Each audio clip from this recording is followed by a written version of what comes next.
everybody, welcome to ARC PDX. I'm Wesley Ogle, and ARC PDX is on the road this morning. We are here at the absolutely beautiful Foothills Park in Lake Oswego. We're right here on the Willamette River.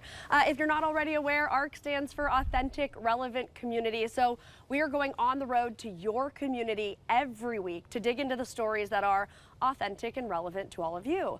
Lake Oswego is a lively Portland area suburb with a lot to offer for families and people of all ages. And this morning we're going to hear from some of the people and businesses that make this community shine. We are also going to dive into some key issues like the cost of living and housing. And we have a lot of guests joining us live this morning, including the president of the Lake Oswego Chamber of Commerce, the executive director of the Oswego Heritage Council, the recreation supervisor for Lake Oswego Parks and Rec, the manager of the Farmers Market, the Arts Council of Lake Oswego, and the Lakewood Center for the Arts. The CEO also of the Portland Area Habitat for Humanity branch, the executive director of Hunger Fighters Oregon, and Todd Prager, somebody who battled the city for more than a decade to make the lake here public. We are also going to be hearing from some of the best local businesses in town, including Kyra of Kyra's Bakeshop, one of my good friends, and the owner of the new Jewel Box Steak. But we're waking up here to a pretty cold morning in Lake Oswego. I still have to have my jacket on. High temperatures are often a little bit cooler here than in Portland because there are more trees here, and we're also right here on the Willamette River, which makes it a little bit colder. So we've got Storm Tracker 2's Joe English standing by in the studio for us. He's tracking the local forecast. I think he already told me it's going to warm up. It'll be fine. So we're going to get back to him in just about 20 minutes. Thanks, Joe. But right now, I am so honored to welcome our first live guest this morning. We have got Alistair Firmin. You are the president of the Chamber of Commerce. Thanks so much for being here this morning. Oh, it's my pleasure, and very, very excited to have you here this morning. Yeah, I guess I should thank you for having us in your city. Can you give us an idea for Lake Oswego, like what the biggest economic drivers are here? Yeah, the biggest economic drivers for the city are really its residents. I mean, the residents are here. We have about 40-some-odd thousand people here, and so that drives a lot of retail, it drives a lot of restaurants, but we also have a really thriving business community that is also in the downtown area and on Cruz and Meadows, and at Center Point. It's all great Class A office space. And those are the big drivers we have. There's no massive one industry. Yeah. What are some of the things that the Chamber has done that you guys are like most proud of recently? Well, I would think that really we drive community. We like to bring people together. We like to partner with the city. We like to partner with other nonprofits and really get folks together to make something happen. We have put together a leadership program, Leadership Lake Oswego. It's actually in its 40th year. Wow. Where individuals from any part of the community and even outside of the community can come in and learn about Lake Oswego and what makes it work. So what are you guys working on right now? Maybe give me some like short-term goals and maybe some longer-term goals. No, absolutely. Thank you for that. We actually have a wine walk coming up next weekend. Oh, I like the that'll sound of be exactly right up here in downtown Lake alley. Oswego. And we have another one in May in the Lake Grove district on Boones Ferry Road, so that's fantastic. We have on October 12th, we have a health and wellness fair up at Millennium Plaza, sponsored by Regents Blue Cross Blue Shield. We got a prop. And I have a prop every third Thursday right here in downtown Lake Oswego. Come on out in the evening, late afternoon, and we have lots of businesses stay open a little later and to promote their goods. Love so it. short term, we have these great activities. Long term, to be honest, it is all about community. It's about making sure that we work together, we bring folks together, and move forward together. What are the biggest challenges that this city is facing right now? Well, you know, the city's had a lot of history. Oregon's had a lot of history. We all have a lot of history, and so the most important thing to do there is recognize it and not sweep it under the rug, learn from it and move on. But the reality is, you know, we're here to talk about the positives, and I think, you know, the partnership with the city, what the city does, the team that the city fields every day to make everything work is fantastic. So it's really just about making sure that we take what our residents want and try to deliver that. I imagine you talk to a lot of the business owners as the president of the Chamber of Commerce. What are their concerns? I mean, we're hearing a lot of concerns from business owners, especially small business owners right now with the economy and staffing. Yes, that is the case. I think traffic is an important thing, hence why Third Thursdays, to try to bring people into the downtown area. You know, the wine walks we put together. It's about making people outside of Lake Oswego know that this is a fantastic place to come shop, live, if you want to, visit our parks. Our park system is fantastic, and really visit. It's a great place to visit, have a bite to eat, and enjoy yourself. Yeah, it sounds like you guys have got all your stuff together, but is there anything more that you would like to see happen, that you would maybe like the city to do to help you guys out? I can tell you that the city is, I hate to say it, for the Chamber of Commerce, the city's a fantastic partner. We talk to them all the time. Every week we're in conversations with the city, and our members know that if they're having any challenges, they can come to us, and we will help them work it out. If somebody is considering moving here, opening a business here, starting, a business here, maybe opening another location, what would you tell them to convince them to move to Lakeo? Come on in, please. Come on into the city. Come talk to us if you want to. We have every week we have a business either opening, relocating here, expanding here, and that's really the job of what the Chamber of Commerce is to try to make it as much of a welcoming environment and to help our member companies succeed. Right? So we are here as a resource for our members. What are some of your favorite things to do, places to eat, parks to check out, I guess, here in Lakeo? Like, what do you do on your normal days? My gosh, there's too many restaurants, too many great restaurants. You've got a couple you mentioned. There's several others. I mean, you can get great fine dining to just a burger, a slice of pizza, donuts. So we love to use the food options. But the parks, you mentioned the parks. We're sitting in a beautiful one here. Yeah. There are so many parks around the city, and the city does an amazing job at keeping those parks clean and safe and functioning. And so we take advantage of the city as much as we can, and hence why we've lived here for about 16 years, and why we chose to settle in Lake Oswego. Yeah, very cool. What do you see, like, as you're sitting here right now and you're looking at the future of Lake Oswego? What do you see that looks like, or what it is? Well, I see, as I mentioned before, we'd love to have more people come in and visit. Yeah. We really would, and it's a great, daytime destination. It's a great evening destination. I like to tell people it's a great date destination. Come on in, park in any one of our business districts. Yeah. Pick a restaurant, walk around. There's always plenty of people around, and everyone's really friendly. Yeah, awesome.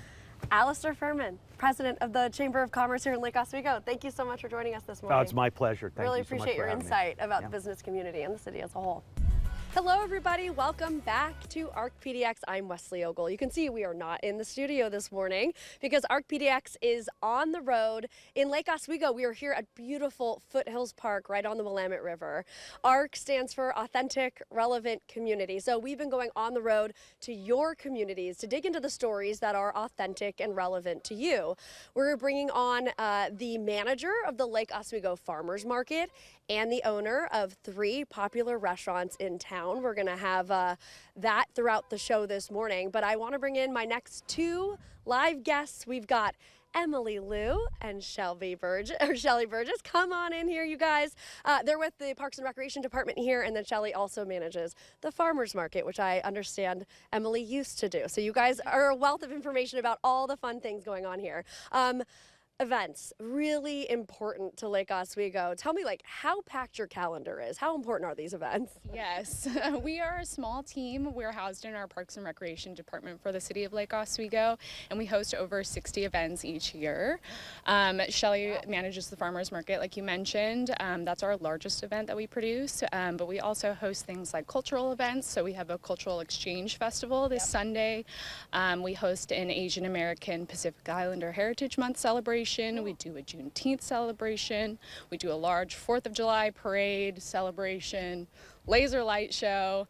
We host summer concert series, movies in the park, and all sorts of fun stuff in Lake Oswego. Very cool. I want to talk more about that cultural exchange because that's coming up on Sunday. What is going to be here? Tell me about that. Who wants to talk about that? I got you. Yes. So this Sunday, the cultural exchange is happening at Millennium Plaza Park from 11 a.m. to 6 p.m. It's an all-day festival. We've got performers on 2 different stages. There's a main stage and a center stage. People can expect to find dragon and lion dancing, a mariachi band. We have a really awesome ancient Aztec dance group that's coming. We have the Occidental tourists who are closing out the day. They're like an Arabic Arabic, Persian music group, and they also have a belly dancer coming out. Fun. Super fun. So, and then in addition to the performers, we also have a marketplace full of artisans, nonprofits, and food vendors, so you can kind of get a flavor of everything. Why is it so important for you guys to really highlight this specific event? Well, this is one of the largest events that we put on for the city, and we just really want to highlight different cultures in the community and show representation and show that Lake Oswego is a welcoming community for everyone. Yeah.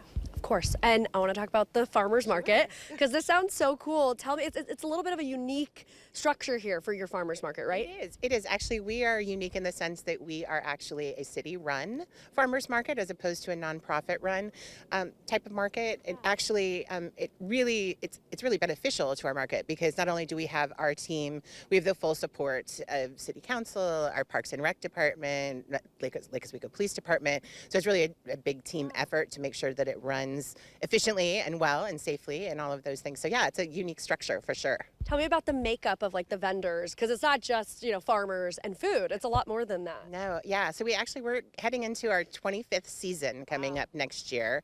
And we are primarily food and agriculture focused. So that is, we have a lot of farmers and food producers all focused on people from the Pacific Northwest. So everything is locally grown and produced, caught, that kind of thing. But in addition to that, in addition to our farmers, we have other food products. We have hot food vendors. You can come by and get breakfast and lunch. We sprinkle in artisans throughout the course of this season. Yeah. But so there's a lot. We have live music. Yeah. We have kids programs.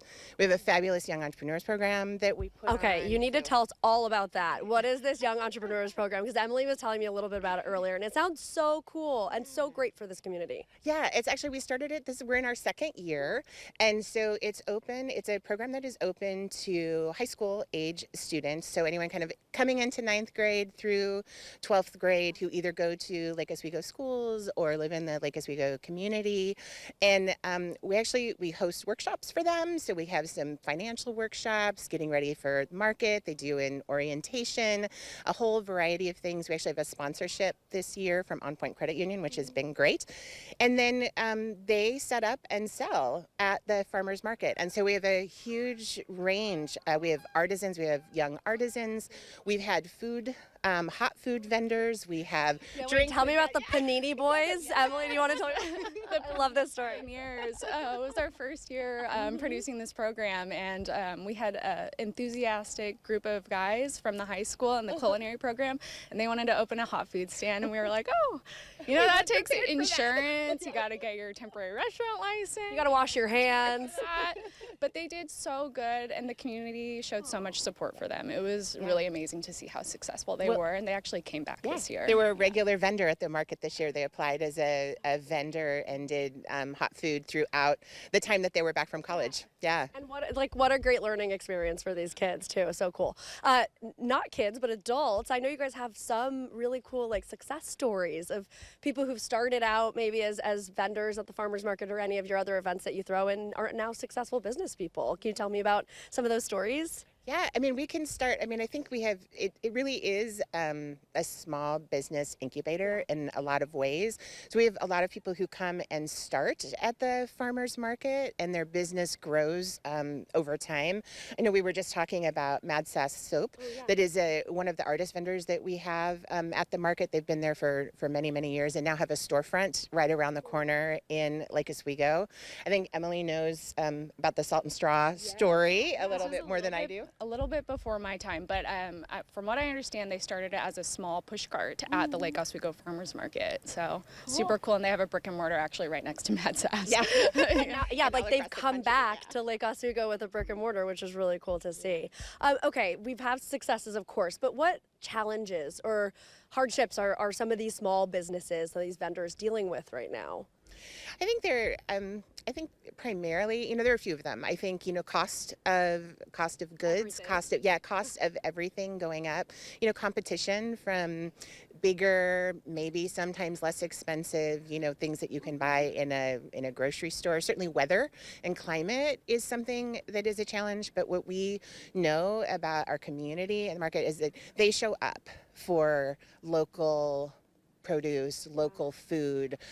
They show up for the small businesses, and that's, I think, one of the reasons that farmers markets are so important is to offer that space, that big community space where people can come and gather and support local businesses. Are you guys like with Parks and Rec Department and just trying to put on all these great events? Are you guys running into any challenges or issues now that maybe you weren't seeing before? Maybe in the past some staffing shortages, but overall we have such a great team that return each season, and we also have a really great group of volunteers in the community that come out. We wouldn't be able to produce as many events as we do without the help from our volunteers in the community. I think we have close to 1,800 hours of volunteer time from people in the community to help support our events. Sometimes you'll be at an event and we have 2 or 3 staff members and 10 volunteers, so they show up. Right. The community is all about it. I want to talk about the beautiful park we're at, because I had actually never been to Foothills Park before, so I'm glad that you guys invited us here. And there's actually a built-in stage down there, so you guys throw a bunch of live concerts and stuff here. What's other sort of tell me about those concerts and what else goes on here? This is personally my favorite park. I maybe shouldn't have a favorite, but we host our summer concert series. Our concerts in July are at Foothills Park, and we also host a Portland Festival Symphony concert out here. Wow. Yeah, super. Cool. What is that atmosphere like out here? It seems like a really great spot for that. Yes, the park is gorgeous because it's right on the river. People just fill in the grassy area. We've got food trucks and vendors in the roundabout. We have sponsorships for local businesses in the community if they want to help support the concerts. But it's just a really happy vibe. People are up and dancing. Really great people watching. And I love it. I think we have, 5,000-6,000 people attend concerts each week. It's pretty fantastic. Cool. And Emily, I do want to ask you, just because I know you grew up here and you decided to stay, and now you decided to work for the city where you grew up.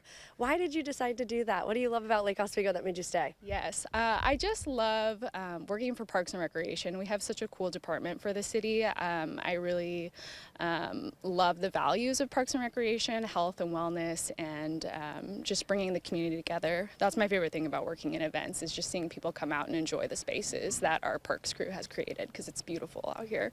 And sorry, Shelley, I'm not sure how long you've lived here, but I'm sure. I've lived here 3 years. Okay. So yeah, I live here, I work here, I love it here. It's such there's a small town vibe right in the middle of a big city, so it kind of has the best of everything in that way. I don't want to single out any businesses, but if you guys have any that you're like, oh, you have to check out this person, or we love this vendor, or this event, tell me which ones you think people should check out. There's so many. It depends on what you're in the mood for that day. I think every Saturday at the market, I'm planning meals, and so it kind of depends. Is this the week that we're doing pasta? Is this the week that we're doing, beef or pork or that? It just, there's so much goodness there that it's so hard to choose. It's kind of what you're in the mood for any given week. So can you choose one? There's such a variety of things. At all of our events, we have a wide variety of options, and they're all such high quality, delicious foods. Yeah. Well, I loved your exchange. Okay, yeah. Go to the cultural exchange on Sunday. That works. I love the diplomatic answer. I do think it's important too, though, that people know that in addition to vendors that you expect, we're also very food inclusive, allergy inclusive. We have lots of gluten-free options. We have lots of vegan options, and I think that's really important. We have a lot of cultural diversity in the offerings that we have, and so I think that's important for everybody to realize too, is it really is a wide variety. It's something for everyone. Yeah. Shelley, Emily with Parks and Rec and the Farmers Market, thank you both so much for being here this morning and for having us here at your park. We appreciate it. Thanks for having us. Of course. Hey everybody, welcome back to ARC PDX on the road. We're here at Foothills Park in beautiful Lake Oswego, and I'm here with a local business owner. I've been so excited to talk to you, Lisa. We got Lisa Shaw Ryan and her family. You guys own Chucky Pies, Casa Pequeña Taqueria, and now Jewel Box Steak. I want to ask you how it's been, because you already had, those 2 more established restaurants, and you just opened the steakhouse at the beginning of this year. How's it all going? It's great. It's busy.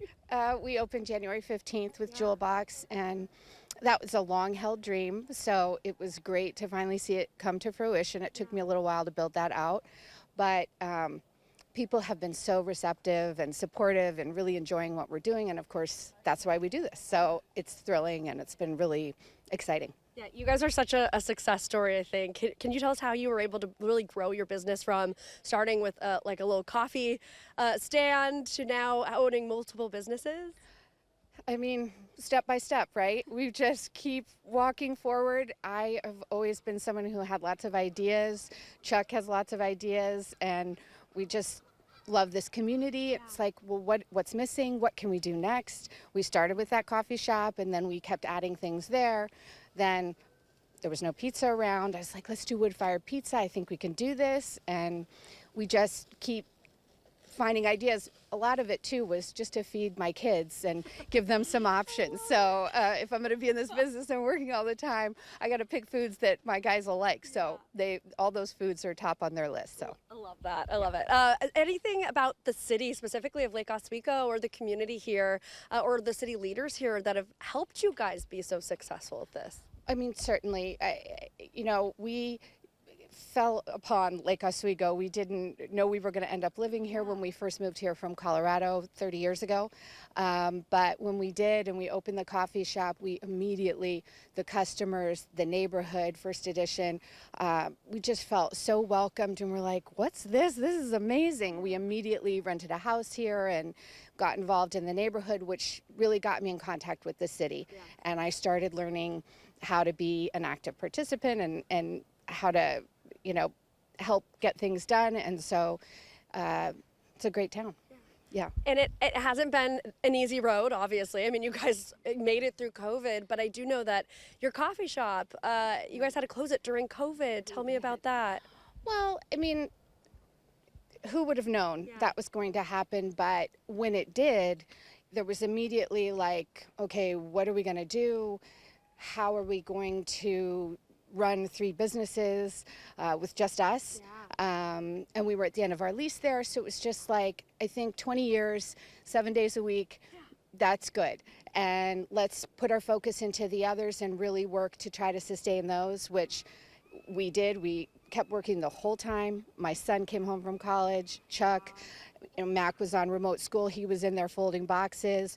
My son Jackson was working right side by side with me. Chuck there. We really kept it going and survived just by doing takeout and continuing to go to work every single day. That was the only thing we could think of to do. So it was sad to close Chuck's, and we have lots of community members coming in who still miss the scones or Chuck or some of the things, that really helped us feel so connected. But fortunately, those folks still come to our other businesses, and we can all reminisce, and you never know what the future holds.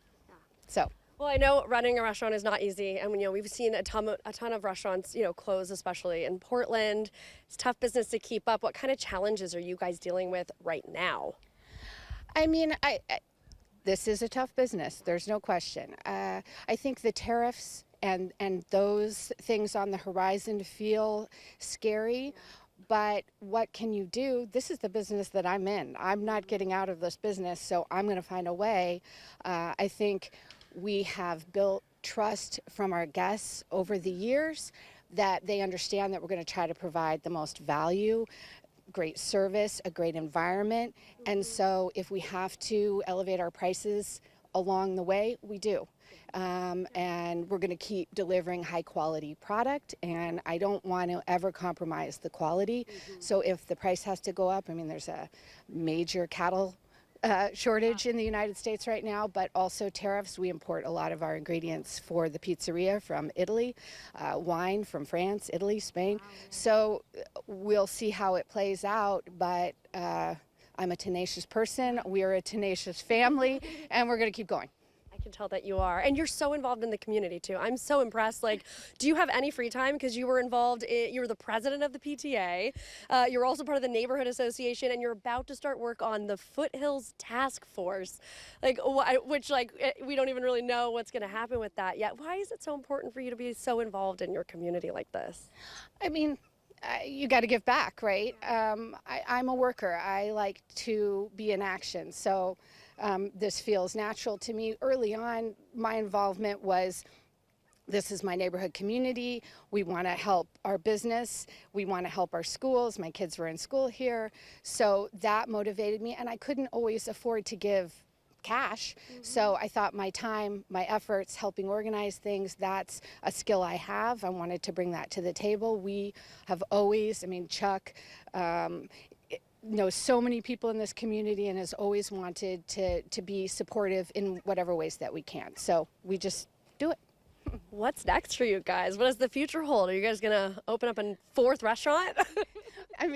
You never know. We'll see. But mostly I'm just so happy to be, we're in a unique position, Chuck and I. We've worked together, married 30 years, working together for 25, and we're such a good team.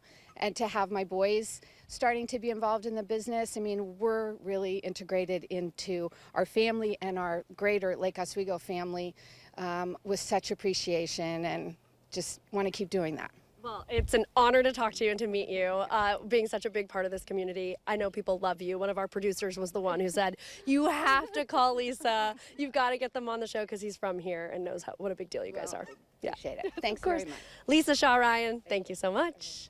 As of March 3rd, Oswego Lake is now open to the public. Lake Oswego Corporation, which manages the lake, said that keeping the lake private was a matter of safety. But LOC no longer has the power to block access after a Clackamas County judge sided with plaintiff Todd Prager. This has been a 13-year battle for Todd, and we have him here this morning. So Todd Prager, come on in here. I'll step you into your spot. Good morning. So great to meet you. Thanks for having me. Yes, of course. Okay, so how do you feel now that this 13-year battle for you has ended in your favor? It's been a long time coming, and just a lot of gratitude and relief. We had a jury of our peers, that people from both within Lake Oswego and Clackamas County really look at the issue in detail and come to the conclusion that access can be done safely and reasonably from Millennium Plaza Park right on the lake. So I'm sure a lot of people are curious, what has it been like since it's been open to the public? Have there been any issues? What's the experience been like for you? It's been really positive. I think the city's done generally a really good job of opening access, and they have a park ranger that's stationed down by the lake and really has created a welcoming environment. I was a bit skeptical at first when they had a ranger station, but he's been explaining the rules, inviting to people. They have a life jacket station. They have loaner life jackets if people forgot to bring their own and they need a life jacket, and just kind of explaining the rules of the road or the lake out there. And it's been a positive and safe experience. So I've been really heartened by the way that it's rolled out. Has anything surprised you about, this fight and then the aftermath of this decision? I was kind of waiting to see the amount of access and interest that there would be out there. Through this process, there's many people that made me feel like I was the only one that cared about this issue, the only person that cared about the lake. And since it's been open, the usage has been about 30 to 50 people per day, which is a good amount, but not overwhelming. And I've been really surprised by the amount of fishing that's been happening out there. That was something I wasn't anticipating, both from the shoreline and just people taking kayaks out there. And just, it's important to note that this is all non-motorized use, so kayaks, swimmers, stand-up paddleboards, not motorboats. And do you think it's going to stay public? Are you confident that it'll stay public? That's what the ruling is, but there's definitely forces out there that want to shut this down, and there's been a lot of ideas floated out there to do that, such as selling the parks or greatly restricting access to just maybe a few people a day. But we're prepared to fight against that and those efforts. So it's something that's going to be constant. So this is almost kind of just the beginning, not necessarily the fight is over. And I know that you saw this a lot of, as part of Lake Oswego's history of excluding outsiders, of, keeping this lake private. How do you see your community now that this is over-ish? Yeah, I think it's been, a lot more welcoming, especially, as I said, the park ranger has been just amazing out there, creating that inclusive atmosphere. I've been really amazed at the diversity of users, all ages, all backgrounds, and it's really created, I think, a positive image that we have, and kind of turning away from the past and moving towards a positive direction. So I'm really excited about the way that the direction of this community is going. And tell us why you were so passionate about this fight in the first place, of making this lake public.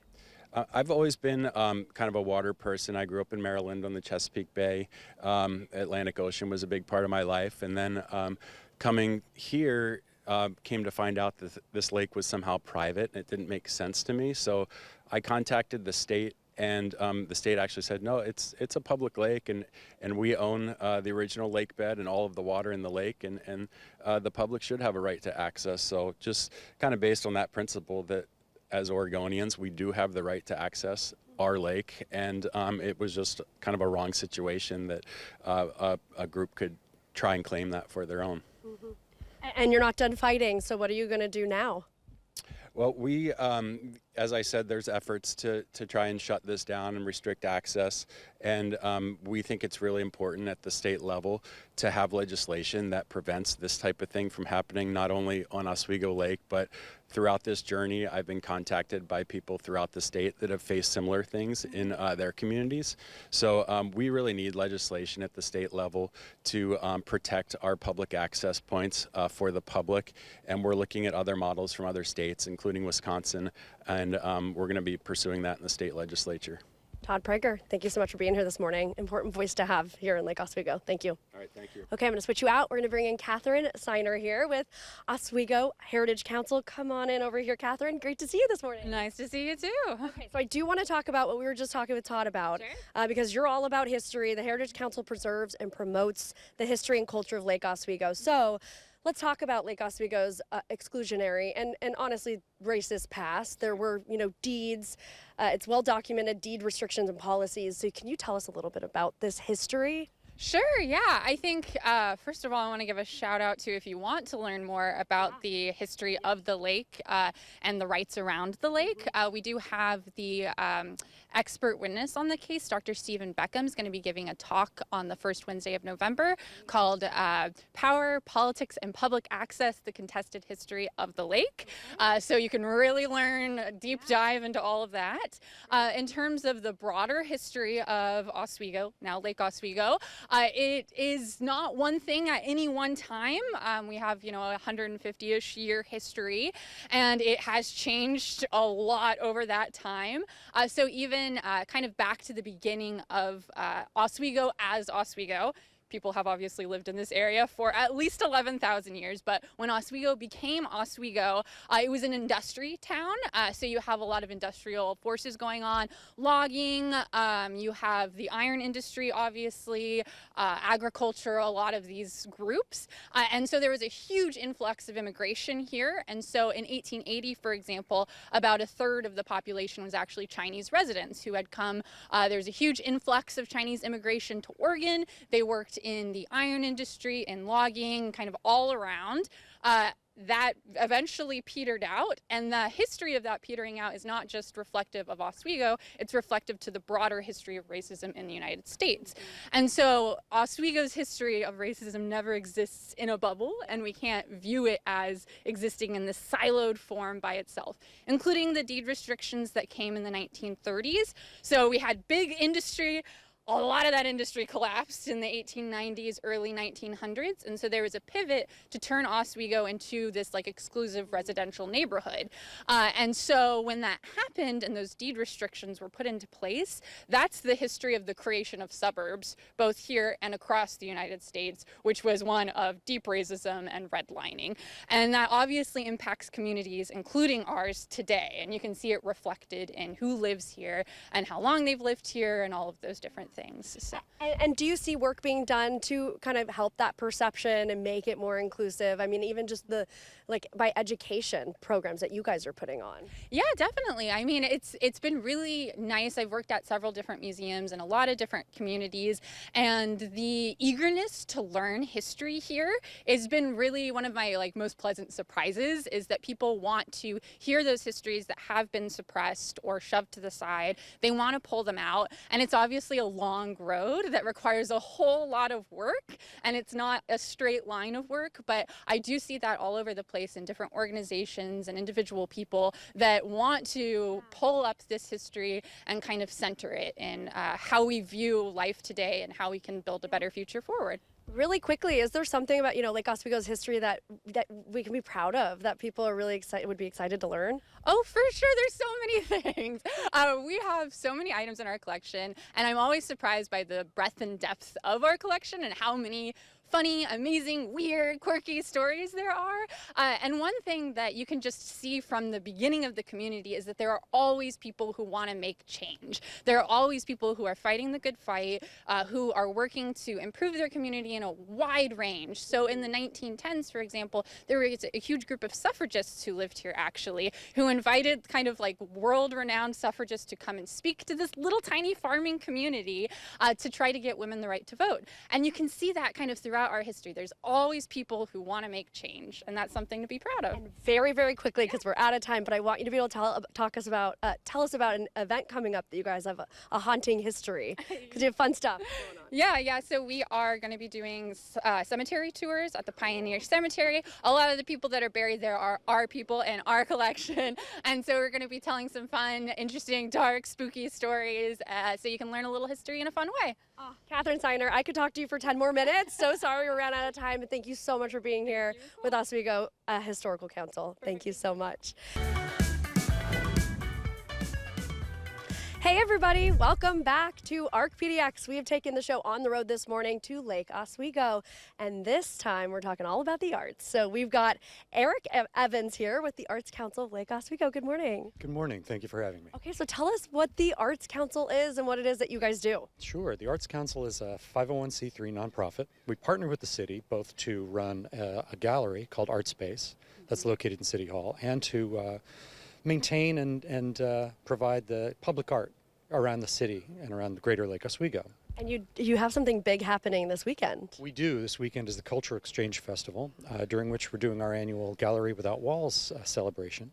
We have 13 new artists in the collection this year. All of those pieces are in downtown Lake Oswego, and we're having guided docent tours and some activities for kids. And through reading about the Arts Council and Lakewood Center for the Arts, or Lakewood Center for the Arts, excuse me, I found out that art has been a really big priority for this city for a long time. Tell me about the history of that. Yeah, it's fascinating. In the 80s, about 40 years ago, just local citizens had art collections that they wanted to share. So they had a small sort of viewing in the library, and they enjoyed it. The community enjoyed it. People came out for it. So they said, oh, we should do this again. So that grew. By 1992, they had a commission with the city to sort of create a public art collection that the city would own, that all the citizens could enjoy. And that grew into the Arts Council. So now we have nearly 300 pieces of public art owned by the city that are in the Adult Community Center, LORAC, the library, all the public buildings that people can access and enjoy, as well as the Gallery Without Walls, which is all over the city streets.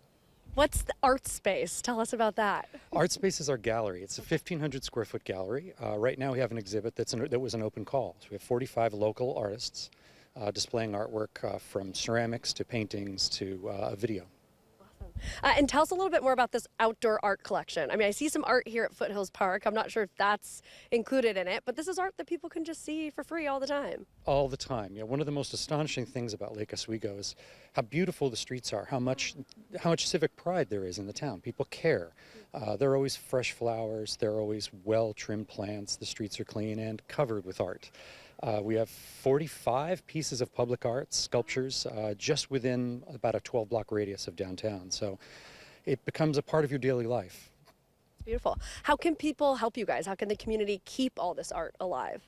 Well, one of the things we're doing this Sunday at the Cultural Exchange is celebrating the People's Choice Award, which is going to an artist named Sharon Agnor Warman, who has a piece called In the Mystery. And people voted on that. We put ballots everywhere, and people vote for things like that. And of course, they support us financially as much as they possibly can. We're a nonprofit. And like all nonprofits, we always need a little bit of help, but everyone's happy to do that because it's the sort of thing that everyone enjoys. Everyone benefits from the Arts Council. And last question, what do you love about Lake Oswego? Oh, I've already sort of covered it, I think. I love the fact that anywhere you walk, if you walk down the block to get an ice cream cone, you're going to pass 6 pieces of art and 75 different flowers. I love the fact that it's the civic pride is so high in the mix in Lake Oswego. Love it. Thank you so much, Eric, for joining us this morning for the Arts Council of Lake Oswego. Appreciate it. Thank you. Yeah, have a great day. I'm going to switch you out with another arts person. I'm very excited to talk to you because you're used to being on stage and talking in front of public. Hi. Good morning. Good morning. We've got Andrew Edwards Thank with you. Lakewood Center of the Arts. You're the executive director. I am. Very important guy here. Oh, well, some days. So I understand you guys do a huge variety of types of art at Lakewood Center for the Arts. Give me an idea of just the breadth of all of this. Well, we're a multidisciplinary arts center, and our anchor tenant is the Lakewood Theater Company. And we do 6 main stage productions on our main stage, and then we do 3 side door productions on our cabaret stage. We also have art exhibits in the D. Denton Gallery. We have classes. We have about 40 to 50 classes a term with more than 800 students a year in art, theater, dance. So we have quite a bit that's going on. And you guys really are a place that people from all over come to see art. It's not just the Lake Oswego community. Oh, yeah. We're actually a regional facility. Our audiences come from as far north as Longview, Washington, and as far south as Salem. So there's about a 60-mile radius. About only, it's so interesting, people think, oh, it's just Lake Oswego, but only about 30% of the people who access our programs come from Lake Oswego. We do about 150,000 people a year through our doors. What is on right now? What are you guys showing? Thought you'd never ask. Well, it's almost Halloween, so we are doing a production of Dracula on our main stage, and that goes through October 19. Actually, our Lakewood Center Associates Auxiliary is having an accessory sale October 3, 4, and 5. We have a comedy night coming up October 8. And in November, we have a Veteran Day program called My Father's War Stories. And we'll be kicking off the holiday season with Lakewood and City Lights, which is a dinner and fundraiser for our artists and scholarship program. And, of course, Christmas is coming. So we have 3 holiday shows, Miracle on 34th Street, and the Peppermint Bear Show, and Legally Blonde Jr. with an all-youth cast.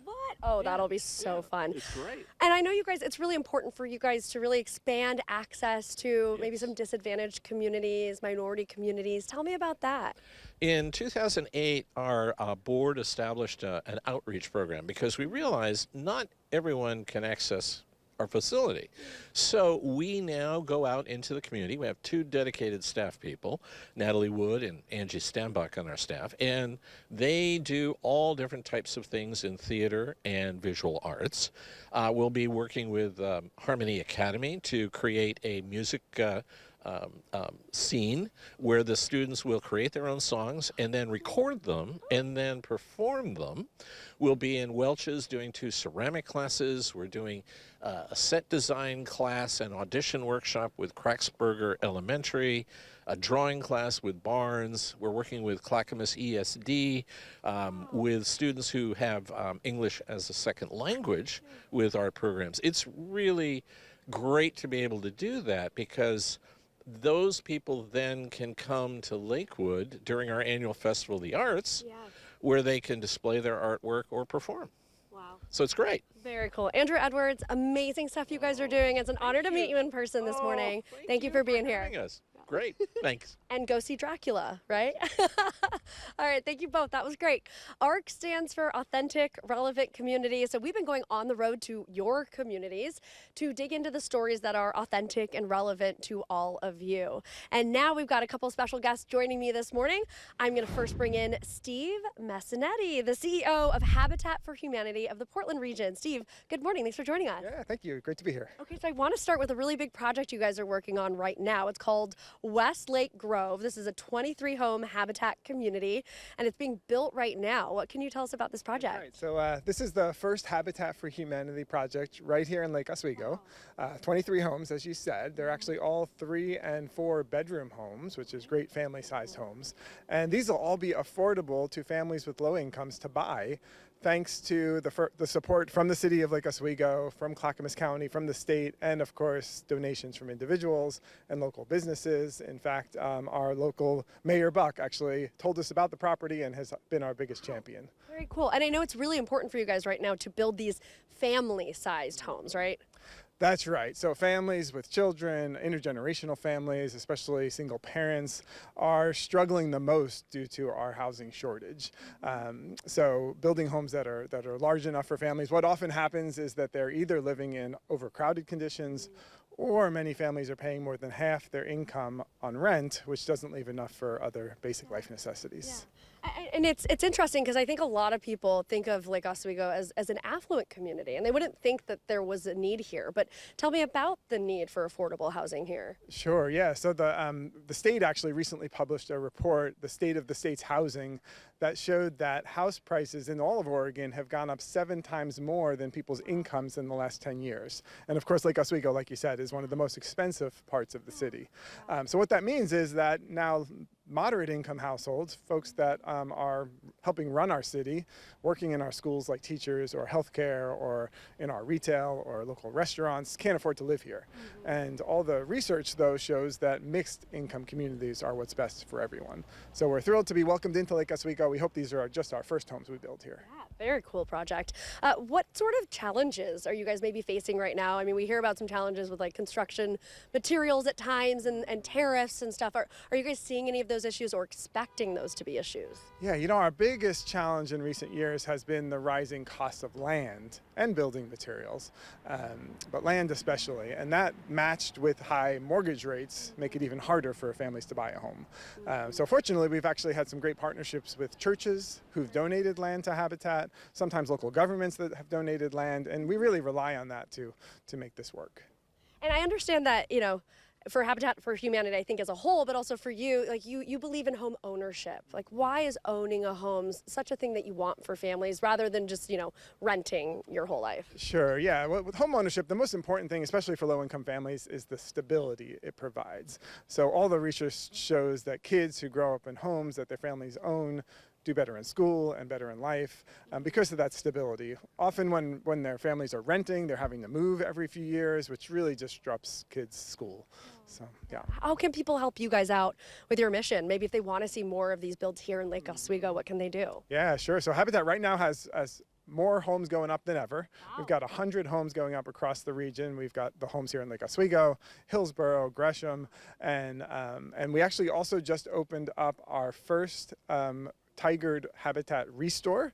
Restores sell donated materials and appliances and furniture, and you can also have those picked up at your home as a donation. So to help, you can either obviously make a donation on our website, you can volunteer at one of our restores or donate to one of our restores, but you can also volunteer and help us build homes right here in Lake Oswego as well. Very cool. Steve Messinetti, what an honor to talk to you, the CEO of Habitat for Humanity here in the Portland region. Thank you. Yeah, I'm going to switch you out now with Simone. Come on in here, Simone. We got Simone Coker-Kamna. You're the executive director of Hunger Fighters Oregon. Good morning. Thanks for being here. Good morning. Thank you for having me. So tell us what Hunger Fighters Oregon is. What do you guys do? Yeah, so Hunger Fighters was started in 2014 by a then 8th grader, Michael Murray. An 8th grader? Yeah, who noticed that his peers were struggling and he wanted to help them out. And so we've grown from an after-school club to a market-style pantry that's located on Boones Ferry Road and Monroe Parkway.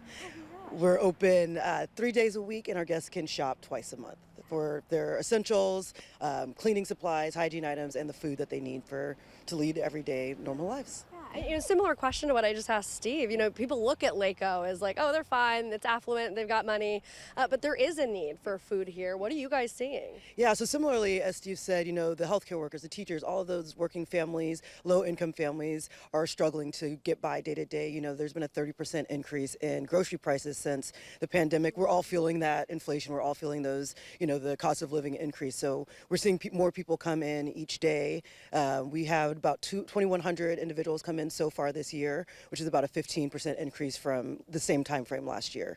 So, yeah. Wow. What are you guys having to change kind of what you guys are doing, build up? Like, what's happening for that? Yeah, we're definitely trying to prepare for, the increase in need that we're seeing. So getting more community participation through donations, food drives, financial donations, all of that. And also just kind of thinking about the way that we provide service. So not just in the pantry, but trying to reach out through other programming that, for people that can't make it to the pantry, just trying to help as much as we can. Yeah. Besides the challenge of growing and trying to serve everybody in the community, any other issues or challenges that you guys are seeing right now in being able to fulfill your mission? Yeah, I think it's the same. Because we also shop for a lot of the food that we have on the shelves, so we're also seeing those same price increases and having to accommodate for that. So it's the inflation, it's making sure that we have what we need on our shelves for our guests, so that they have a reliable place to come when they are in need. So that's really the main challenge. Is there anything that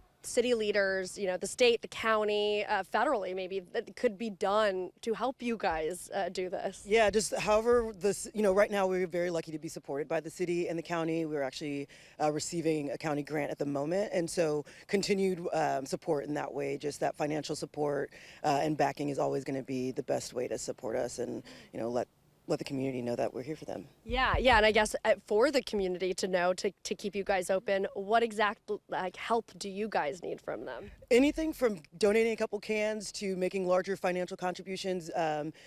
Community members can drop off donations. We have a cabinet outside of our pantry that's open 24/7 for non-perishables. Food drives to schools, offices, all of those kind of things. Recurring donations are always great because they help with our pantry operations. And then those larger donations that can help with some of the operational work that we do. What do you love about Lake Oswego? What sort of things make you happy about serving this community here? I think the community support has been amazing to see. We are lucky that we don't receive any federal funding, and that is a testament to the community and the way the community has showed up over these. We'll be going into our 10th year as a nonprofit next year. So over these 10 years, the community has really stepped up and really provided for its own community, which has been amazing to be a part of. Well, Simone, thank you so much with Hunger Fighters Oregon. I really appreciate you being here this morning. Thanks for having us. Of course, really important conversations to have, both for housing and for food here in Lake Oswego. Thank you both.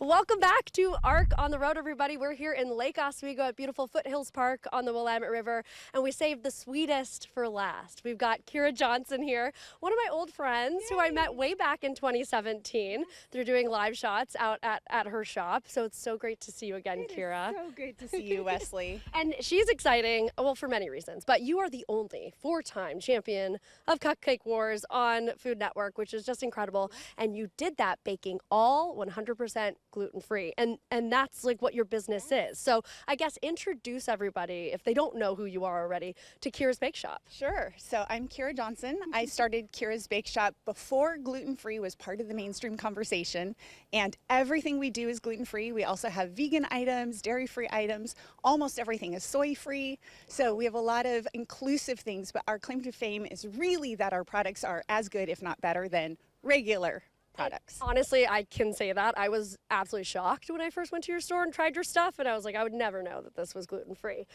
We need to talk about what we have on this table, because this is something that you're going to start doing soon with what's in this box. Should we reveal what's in this box maybe first? Okay, tell me what these are. Okay, so these are, they look a little messy, but these are our gooey classic cinnamon rolls. And they are one of our most popular items at the bakery because it tastes like Christmas morning tradition and weekends with grandma. And they're so good that you would never know that they're gluten-free. We can't keep them on the shelves, and so we are now starting to figure out how to get them into grocery stores in a frozen format so people can bake them bakery fresh from their own kitchen. Oh my gosh, I love that. Okay, do we know when that's going to happen? Not yet. I'm still working on all of the things. Okay. I love it. You're just growing and evolving all the time.